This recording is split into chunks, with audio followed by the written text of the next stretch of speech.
So if you look up CPTSD online, sometimes you see stuff saying it's not in the DSM because it's too similar to borderline personality disorder. That's actually not true. I think it's because insurances don't want to pay for it because it can take a long time of treatment. But let me talk about the differences between the two disorders.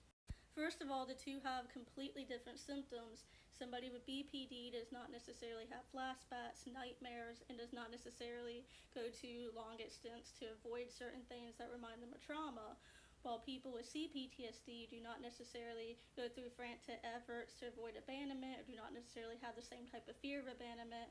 They don't necessarily have an unstable identity, and their emotional regulation skills are not necessarily as bad as somebody with BPD. Another big difference I don't see talked about enough is in order to have a personality disorder in general, you have to lack object constancy and whole object relations. So people with BPD or personality disorder might do this thing called splitting, where when they're mad at somebody, they only see that person's negative traits and cannot remember any positive traits that person has, and vice versa. When they're idolizing somebody or in love with somebody, they might not see the negative traits that person has. They also might have trouble remembering how somebody made them feel when the person's not presently in front of them. They might have trouble remembering how they felt in the past because they can only think in present terms.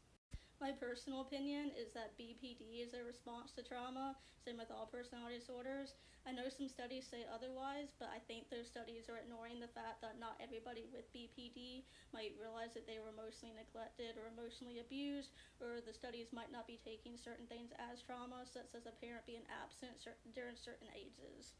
However, that does not necessarily mean that everybody with BPD necessarily has PTSD. You can go through trauma and have certain reactions to it without developing PTSD.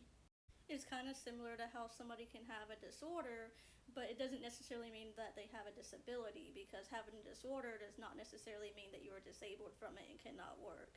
As somebody with CPTSD, one difference I've noticed is a lot of people with BPD who I've spoken to, their mood retains quite often. My mood doesn't change all that often throughout the day. If something triggers my PTSD, it might make me anxious and make me remember my trauma, but on an hourly basis, my mood stays for the most part pretty stable. I have major depressive disorder, and obviously sometimes I get anxious and stuff, but my mood swings are not quite as frantic as I've heard people with BPD describe them. I also have a good sense of who I am as a person. I might be very insecure with who I am due to psychological abuse, but I don't think I have an unstable sense of identity.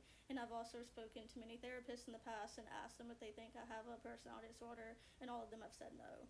At the end of the day, please keep in mind that you can have both disorders and that everybody's an individual. So not everything that I say is going to apply to every single type of person. There's going to be different types of people for both disorders because people are individuals.